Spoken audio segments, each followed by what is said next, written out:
Entonces Jesús dijo: ¿Quién es el que me ha tocado? Y negando todos, dijo Pedro y los que con él estaban: Maestro, la multitud te aprieta y oprime y dices: ¿Quién es el que me ha tocado? Pero Jesús dijo: Alguien me ha tocado, porque yo he conocido que ha salido poder de mí. Veremos quién fue quien tocó a Jesús, que hizo que saliera poder de él. El tema de hoy: el borde de su manto.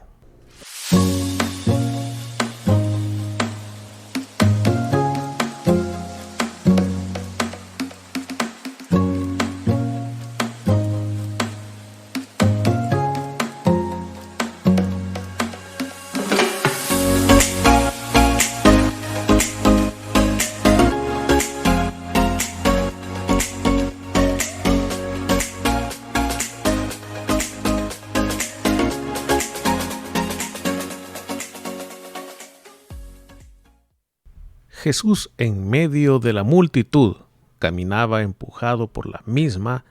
De repente, él sintió que salió poder de él.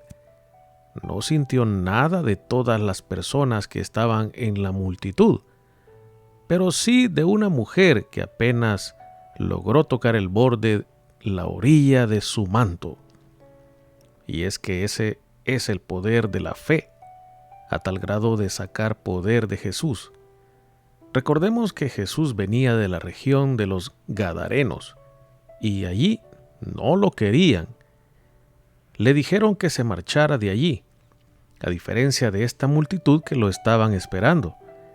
Qué gran contraste, ¿no es cierto? Esta historia en la Biblia la encontramos en Lucas capítulo 8, versículo 37, 40 al 56. Entonces toda la multitud de la región alrededor de los Gadarenos le rogó que se marchase de ellos, pues tenían gran temor, y Jesús, entrando en la barca, se volvió. Cuando volvió Jesús, le recibió la multitud con gozo, porque todos le esperaban.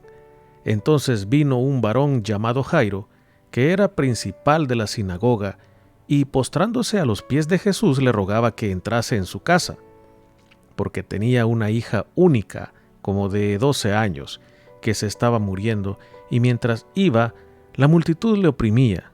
Pero una mujer que padecía de flujo de sangre desde hacía 12 años, y que había gastado en médicos todo cuanto tenía, y por ninguno había podido ser curada, se le acercó por detrás y tocó el borde de su manto, y al instante se detuvo el flujo de su sangre. Entonces Jesús dijo: ¿Quién es el que me ha tocado? Y negando todos, dijo Pedro y los que con él estaban: Maestro, la multitud te aprieta y oprime y dices: ¿Quién es el que me ha tocado? Pero Jesús dijo: Alguien me ha tocado, porque yo he conocido que ha salido poder de mí. Entonces, cuando la mujer vio que no había quedado oculta, vino temblando y postrándose a sus pies, le declaró delante de todo el pueblo por qué causa le había tocado y cómo al instante había sido sanada. Y él le dijo: Hija, tu fe te ha salvado, ve en paz. A ese nivel de fe había llegado esta mujer. Quizá era su única oportunidad al oír que por allí pasaría Jesús. Era su última esperanza. Había intentado de todo para sanar del flujo de sangre y tal vez con vergüenza se asomaba poco a poco a la multitud, pero no le importó. Logró escabullirse hasta tocar la fibra de la tela de Jesús, el borde de su manto. Y al borde de la desesperación, ella estirando su mano a más no poder, sí, ese borde del abismo en que a veces nos encontramos y que cuando Jesús pasa nos salva de caer. Pero ella había tocado el poder de Jesús. ¿Cuál fue la respuesta de Jesús? Nótese que le dice: tu fe te ha salvado. No le dice: tu fe te ha sanado.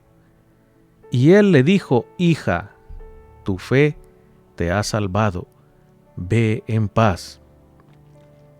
Porque él vino a salvar, mis hermanos, mis amigos, lo que se había perdido. De hecho, cuando Jesús sanaba a alguien, casi siempre les decía que no le dijeran a nadie. Jesús no lo hacía por fama. Él tenía un propósito claro: salvar a la humanidad. No quería que el poder, la sanidad y los milagros desviaran el verdadero propósito, que es salvar nuestras almas. Alguien decía que Jesús no es el genio de la lámpara maravillosa que cumple todos los deseos y caprichos, como y cuando querramos. Como dice en Santiago capítulo 4, versículo 3, pedís y no recibís porque pedís mal, para gastar en vuestros deleites. Sino que Él mira lo externo. Si venimos a Él con una petición, hay un requisito que llenar. ¿Cuál es ese requisito? Como dice en Salmos capítulo 51, versículo 17, los sacrificios de Dios son el espíritu quebrantado. Al corazón contrito y humillado no despreciarás tú, oh Dios. Él tenía y tiene el poder, la majestad, la gloria, pero hasta en eso el Señor muestra su humildad.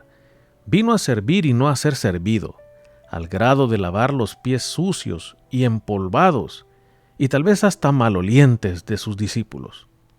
En Filipenses capítulo 2, versículos 6 al 11, dice: el cual siendo en forma de Dios no estimó al ser igual a Dios como cosa a que aferrarse, sino que se despojó a sí mismo, tomando forma de siervo, hecho semejante a los hombres, y estando en la condición de hombre, se humilló a sí mismo, haciéndose obediente hasta la muerte y muerte de cruz. Y subraya muerte de cruz porque era la peor de las muertes.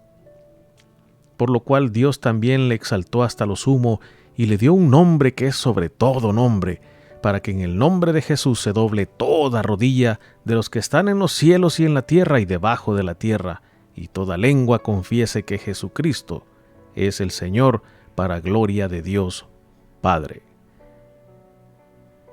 De manera que esta mujer, antes del milagro de sanidad del flujo de sangre por tocar el borde de su manto, ya en su corazón había un espíritu quebrantado, humillación en su corazón, candidata perfecta para ser salva, e inclusive Jesús le llama hija, mucho más importante que solo ser sana. ¿Me sigue, mi hermano? La sanidad era temporal, mientras viva en ese cuerpo mortal, pero la salvación, mi hermano, mi hermana, mi amigo que me escucha, es eterna. El que tenga oídos, que oiga. Solo pensaba en voz alta. Bendiciones.